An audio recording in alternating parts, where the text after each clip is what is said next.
Jim again from Analytics. Today I want to talk just a little bit about why you should do a regulatory strategy for a medical device. In particular, we'll talk about software medical devices. First reason is because the regulations, and depends on where you're going to go to market first. I would typically stick with the United States. That would be my preference.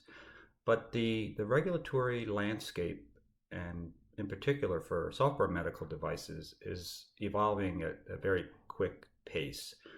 So with a regulatory strategy, you're going to take a look at the current thinking from FDA, and even if this is looking at a draft document versus a final guidance, you want to lay it out so that you understand what what the current thinking is with the agency. In particular, we'll talk about FDA.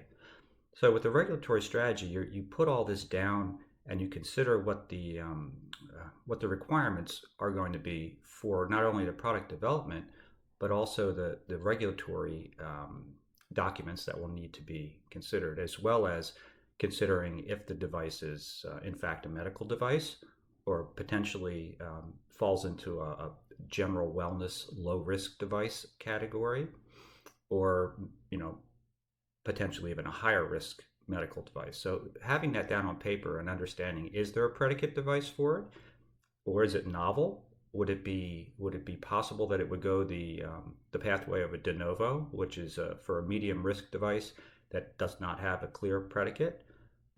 So putting this down on paper or electronic is a kind of a keen way of understanding how you can navigate through these different options or potential options. It also lets you understand the project risks, how long it may take you to get to market. Are you going to have to do clinical trials or clinical performance studies?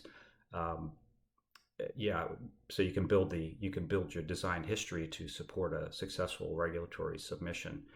Another factor that's very important and part of the regulatory strategy, and we highly recommend in most cases, that you would do a pre-submission meeting with FDA. And this is really, it's free, but if there's any question at all, and you don't have an extremely clear idea of the predicate device and the functionality matching, it's almost always a good idea to do a pre-submission meeting. And those are so important. They'll be the focus of another short video. Thanks a lot for your time. Take care.